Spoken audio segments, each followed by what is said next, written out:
address Mama. Alright, so we're heading into locals right now. It's Saturday morning, and today's sneak peek. So, this is gonna sort of make or break a couple of things for me. First off, I really have to hope that the guy who has the Liquid Man I bought is there, because otherwise, no idea what I'm playing. But, with Lightning Storm being a secret rare, and you know that card's going to be a 3 of, it's probably going to be $100. It reeks of Ash Blossom. It's bad. But the thing is, it's just either if you have no cards, it's Feather Duster or Heavy Storm. Or it's Feather Duster or Raigeki.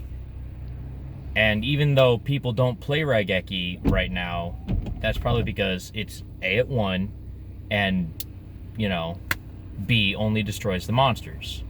But if you draw if you open with Lightning Storm or draw it for your turn going second, what it essentially lets you do is just say, no. Respond or lose. And it's good and bad, because I feel the restriction they placed on it of having to control no cards is good, because you could always set an evenly and activate it for less than all of their cards, but it would still neg them something if you drew it partway through a combo or whatever.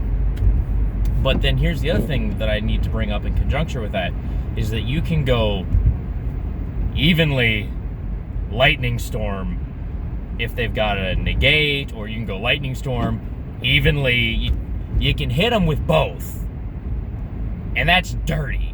It's not going to happen very often, but I guarantee it will happen to everyone that plays this game seriously at least once before the end of the NAWCQ. So it's going to happen to you at least once if you're out here really playing, and it's not going to feel good. That's going to really suck. But the other thing that is important is I need to see the pull rates of the Plunder Patrol, because I really want to get all those cards. And the Perpetua. Because you technically only need one of her to play Time Thieves. So I'm okay with it being a secret rare. I don't feel like she needed to be secret rare. I would have made her an Ultra personally, but I guess it also sort of bothers me that all of the Plunder Patrols are Ultra or Secret or higher, because they don't do anything right now. They have great potential, so I want to snag them all, because obviously pirates are kind of my thing. Yar har, fiddle-dee-dee. Being a pirate is hard to be. Do what you want, because a pirate is free. You are a pirate. That's half of my costume is still in my car from OhioCon. So I want to get that archetype, and I've been testing with it a lot, and the closest thing I've come to anything useful with it was the Frightfur engine. And even then, that's not necessarily very good, because the Frightfur engine, so it was 3 dog, 3 bear, 3 wings, 3 penguin. And you just prayed that you opened dog, bear, or vendor.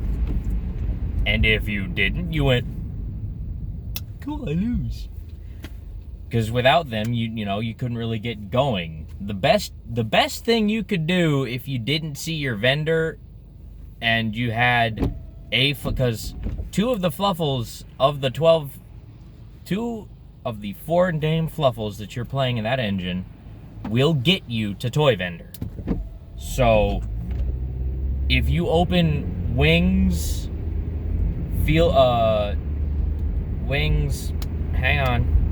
Shipyard, and Chain, you can pitch Chain off Shipyard to add a Plunder Patrol card, then Chain, add Patchwork, get Sabers and Polly, fuse into Sheep, and then, of course, the card that you would want to add in that circumstance would be, sorry, you can't fuse into Sheep, just fuse into wolf or whatever. You would want to add Whitebeard, so then you normal summon Whitebeard, and you link those two into Plunder Patrol Captain Blackbeard, and then Whitebeard will trigger and summon Redbeard out of the deck. However, if you don't have a Plunder Patrol card in your hand, that combo nets you nothing. Which is the main issue with that archetype, is that there's only 12 cards that you can play in your main deck, and you have to play some certain amount of them on the field to combo to get the monsters out, but the monsters also require you to have at least one Plunder Patrol card in your hand. The archetype is just too small to actually do anything right now. If they get another wave of support in, because we're going into Ignition Assault, so the next one's Eternity, whatever. The next box, the next main set, if we get another wave of Plunder Patrol support out of there, deck might be really good. It might just be okay. I'm getting a Praying Kids feel from it, but this has a lot of a higher ceiling of potential. So, time will tell. Other than that, nothing really too important coming out of this set, at least for me. You know, it's not a bad set. I can't even remember all the other cards that are in it, because the only cards oh yeah, it's got all the Time Thief support, which I want, because Redoer, I love that boy. That boy, good. Redoer is an amazing card. The Time Thief archetype in and of itself is very strong, and it's also got the new Heraldry stuff. And Heraldry Time Thieves is, ironically, a lot of synergy, because they're psychics and machines, and the Heraldry limits you into only summoning psychics and machines from the extra. So, you know, you play 2 Redoer, 1 Perpetua, 2 of the Heraldry Xyz, and then it's all just like the 1 Infinitrack guy and a buttload of rank 4 toolbox power, and you just go. Because the Infinitrack dude, just stealing your opponent's monster and attaching it to your Redoer as material, huge. The Spell Trap negation available to Time Thieves now, like, Regulator, busted. Drop Regulator, summon Bezel Ship and Winder, search Counter Trap, make Redoer, set Counter Trap, pass. So 1 card in your hand turns into at least 2 interruptions. Possibly 2 interruptions and a draw. So you're going to rip a card off the top of their deck. He's going to be able to tag out and banish himself. You have a Counter Trap to negate a Spell or Trap, and it attaches it to him, so he's very likely going to get to draw. And for some reason, I feel like there's something in there that forces the trap under him in this combo. But at the very least, you know, you've got the 2400 monster that just keeps coming back. He's back at the 3v3 event when I first picked Pendulum back up, and I was terrible. I'm gonna get roasted in the comments by Clint if he sees this video. I don't think he'll ever forgive me for that. But I got carried. Like, a lot of the times I would make Redoer and not even use the rank up. Just Redoer. Just go at it. Like, because Salad can't out him effectively, because he can dodge them, and he's bigger than them. So the only option they really have is counter-trapping him, and it never feels worthwhile for them to use their counter-trap on a Redoer. However, now that Redoer is going to be his own deck, which finally I can't believe they, you know, withheld this piece of support from us and gave us this whole Dream Mirror stuff. These support cards should have just been in the next set, but whatever. We finally got them, so we're good. So, Time Thieves, I'm not going to say meta, but very enjoyable, competent rogue, probably.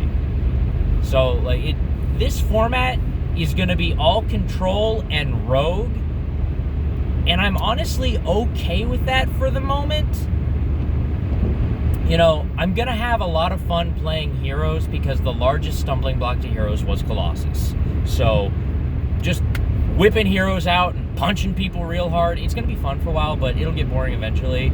And Time Thieves just have they've got a giant sandbox to play in. So, we're just going to give it the old college try. I've got everything I need to build Endymion pendulums. I just haven't bothered to sit down and do it because I've been way too focused on Dragon Ball. But yeah, these are just what I'm thinking about the upcoming set and the sneak peek. So maybe we'll get some duels, possibly some profiles of new format decks, and who knows. I'm gonna try and I can record a blog video like this every day. And I think I'm going to start doing that, unless you guys really don't want to listen to me ramble. But last night, testing Dragon Ball, I had like a 2-hour-long coaching conversation with someone that was new to the game. And I just looked at him and went, he should be kicking my ass with the way our decks are matched up. But his playstyle was so inefficient and so timid.